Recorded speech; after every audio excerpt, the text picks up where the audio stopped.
আমি কিন্তু মাত্র ৩,০০০ টাকার চাকরি করতাম, বা আমার বাবার একটা বাইক ছিল, বাইকটা হচ্ছে 18 বাইক, ডায়াং ডায়াং।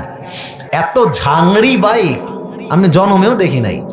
স্টার্ট দিয়ে এখান থেকে যাই 1 কিলো গিয়ে আবার বন্ধ হয়ে যায়, ওখানে গিয়ে আবার এমনে ঝুকাই, তেল আছে তাও চলে না।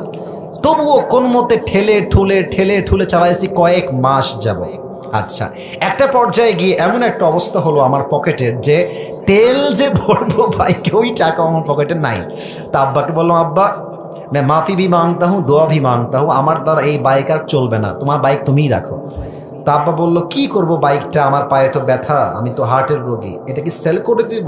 বললাম, বিক্রি করে দাও, আমি এটা বিক্রি করে সাইকেল কিনবো, সাইকেলের চাইতে ভালো হবে আমার জন্য। তো যাই হোক, বাইকটা বিক্রি করব ভাব, মানে এটা এইভাবে কখনো আমি আগে কোনো মাহফিলে বলি নাই, এতটা ব্যাখ্যা দিয়ে বলি নাই, আজকে বলছি বাইকটা বিক্রি করে দিব অভাবের জন্য। বাট বিশ্বাস করেন, সেই সময়টা প্রতিদিন তাহাজ্জুদ পড়তাম, প্রতিদিন আল্লাহকে বলতাম যে আল্লাহ তুমি আমাকে কবুল করো, আমার চেষ্টা কবুল করো। আর আমি দুইজনের ওয়াজ খুব বেশি শুনতাম, এক আজহারির ওয়াজ শুনতাম খুব বেশি, আর একজন আমি আল্লামা দেলোয়ার হোসেন সাঈদীর ওয়াজ খুব বেশি শুনতাম সেই সময়ের কথা। It has been 3 years or maybe 4 years back, 3 বা 4 বছর আগের কথা। তো হঠাৎ করে আমি একদিন জুমার খুতবা দিলাম, আমি আবার বলছি এই কথা কিন্তু আমি কখনো কোথাও আপনার শোনেন নাই, আমি আজকেই বলছি। তো জুমার খুতবা দিলাম, আমি প্রায় 1 বছর যাবৎ জুমার খুতবা দেই, ভিডিও আপলোড হয়, কিন্তু কখনো কোনো রেসপন্স আসে না, আই মিন কেউ দেখে না ভিডিও।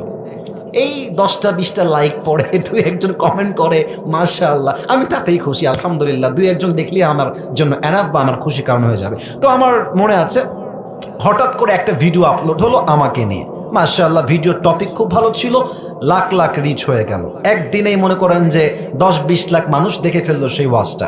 পরে মিডিয়ার থেকে আমাকে কল দেওয়া হলো যে আপনি জুমা পড়ান কোথায়, আমরা আপনার ভিডিও রেকর্ড করব। তো অনেক বড় একটা মিডিয়া আমাকে বললো যে আপনার ভিডিও একটা আপলোড দিব, আপনি ইনশাআল্লাহ অনেক দূর যাবেন, আপনার জন্য অনেক বেশি কাজ আসবে, আপনি কাজ করতে পারবেন আপনার দাওয়াতি ফিল্ডে। তো একটা মাহফিল করলাম, মাহফিলটা ছিল পাবনায়।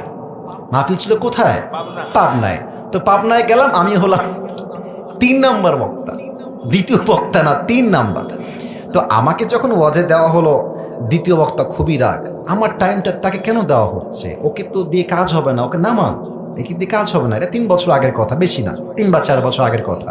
তো আমি ওয়াজ শুরু করলাম, কি বলবো, নিজের কথা বলছি না, বা এটা আল্লাহর রহমত বলছি বলতে পারেন। আমি আধা ঘন্টা ওয়াজ করেছি, প্রত্যেকটা যুবক, আমি নেমে গেছি ওরা উঠে গেছে, মানে এই হুজুরকে আমরা ছাড়বো না, নেমে গেলাম, সেটা আপলোড হলো ইউটিউবে।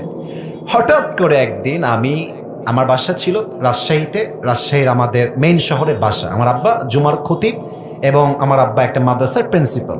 তো আমি বাইপাস দিয়ে যাচ্ছি বাইক নিয়ে, ভাই আমার কাছে কিছুই নাই, বিশ্বাস করে না আছে টাকা, আর আমার 2টা সাদা পাঞ্জাবি ছিল, আর আমি যেই জুমার খুতবা দিতাম, জুব্বা যে পরবো, জুব্বাও ছিল না ভালো, আমার বন্ধু থেকে জুব্বা ধার নিয়ে আসতাম, যে বন্ধু দে, জুব্বাটা পরে মাহফিল করব বা একটু দোয়া করব, এই ওয়াজ হবে, আবার তোকে জুব্বা দিয়ে যাব।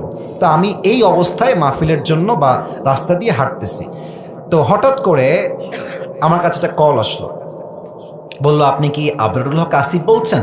এটা অনেক আগের কথা, আমার ক্যারিয়ার কিন্তু শুরু হয় না। বললাম জি ভাইয়া, আমি আবরারুল হক আসিফ বলছি, আপনি কে? তো বললো যে আমি অমুক জেলার থেকে বলছি, আপনার একটা মাহফিলের ডেট লাগবে। শুনে কলিজায় এত শান্তি লাগলো যে আলহামদুলিল্লাহ, আল্লাহ হয়তো আমার রাস্তা খুলতেছে, এই তো রাস্তা আমার খুলে যাচ্ছে। তা আমি একটু ভাব নিলাম, আমার কিন্তু ডেট মেট কিছুই নাই। বললাম ও আচ্ছা, ডেট নিবেন কবে, আমাকে তো দেখতে হবে ভাই। তো বলছে যে ভাই ডেটটা আমরা 2 মাস পরে নিব, যদি আপনি ডেট দেন তাহলে আমরা। ও তো ভাবছে মাশাআল্লাহ, মিলিয়ন মিলিয়ন ভিউ, এ তো অনেক বড় বক্তা হবে রে ভাই। তো আমি একটু ভাবতাম, আমি বললাম ঠিক আছে, আমি ডায়েরি দেখে আপনাকে বলছি। আমার ডায়েরিতে কোনো ডেটই নাই। তো যাই হোক, পরে সে বললো যে ভাই ডেট কি আছে, ডেট কি হবে? আমি নিজেই, আমার তো ডেট লাগবে রে ভাই। আমি কল দিয়ে বললাম ভাই হ্যাঁ অমুক তারিখের ডেট হতে পারে, আপনি কি ডেটটা নেবেন? তো বলছে অবশ্যই নিব। তো বলছে যে ভাই আপনার হাদিয়া কত? আমি তো জীবনে হাদিয়াই নেই না, হাদিয়া কত বলবো। এখন বলছি যে ভাইয়া হাদিয়া আসলে বলা যাবে না, আপনি বলেন যে আপনি আমাকে কত দিবেন।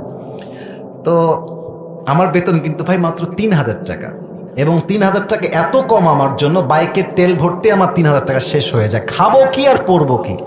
তো আমার ভাই বলছে যে আপনি একটু বললে আমার জন্য খুব ভালো হয়। তো আমি বললাম যে আপনাদের গত বছরে কে আসছিল? বলছে আমাকে একজন বক্তা আসলো। কয় টাকা দিয়েছেন? বলছে 20,000 টাকা দিয়েছি। মনে বলছি 20,000 টাকা, আর ওকে বলছি ভাই এটা কোনো টাকা হইল? আচ্ছা যাই হোক, অনেক কথাবার্তা বলে সে বললো ঠিক আছে আপনাকে আমরা 25,000 টাকা দিব, গাড়ি ভাড়া সব কিছু মিলিয়ে, খাওয়া দাওয়া মিলিয়ে, থাকা সহ 25,000 টাকা আমি আপনাকে দিব। তো বললাম দিব বললেই তো হবে না ভাইজান, আপনাকে তাকে অ্যাডভান্স করতে হবে, না আমি প্রোগ্রামটা কনফার্ম মনে করব কেমন করে। তো বলছে ঠিক আছে ভাই আপনি আপনার নাম্বারটা আমাকে দেন, আমি আপনাকে 5,000 টাকা অ্যাডভান্স করছি। আমি বললাম ইয়ার ইয়ে তো মেরি রাস্তা খুল গিয়া মাশাআল্লাহ।